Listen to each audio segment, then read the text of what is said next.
This night, 10 years ago, right about now, four strangers found themselves on the side of a road trying to help a young woman with a stalled-out car. Moments later, a pickup truck plowed through the group, killing all four. Behind the wheel, a teen with a BAC of .24.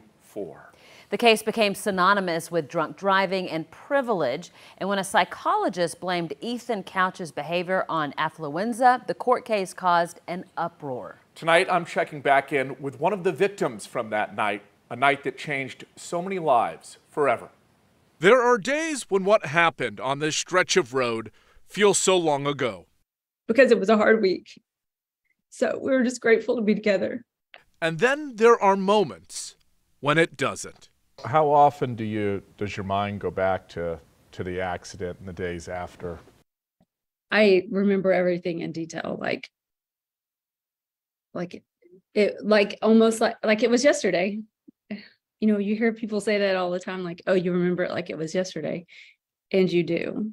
10 years ago, in Burleson, Texas, one of the worst drunk driving accidents in state history unfolded late at night.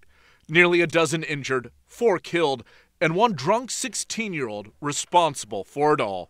The case of the so-called affluenza teen, Ethan Couch, became a media spectacle, playing out over years. All the while, Shauna Jennings was trying to hold together her family. Her husband, Brian, was killed that night. I watched my daughter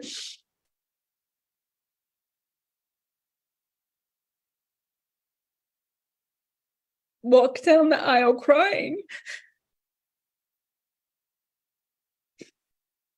because she didn't want anybody else to stand in that place with her. Brian was a hugely popular youth pastor. They were just about to celebrate 20 years of marriage back then. This summer would have marked 30.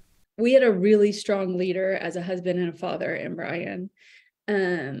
He loved us all very well, took his role as a father and a protector. He loved telling stories and retelling stories and just being the center of attention. Shauna calls Waco home now, working at a local church. She tries not to dwell on that night. And even when Couch received an initial punishment of only rehab and probation, drawing public outcry, she looked forward for her kids.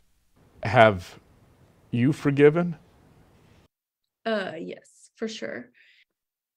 I honestly can't put words to it other than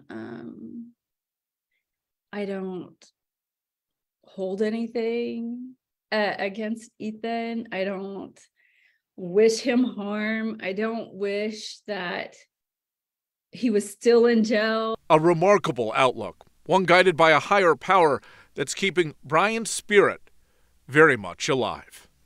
God will strengthen me and give me the strength to deal with whatever comes my way.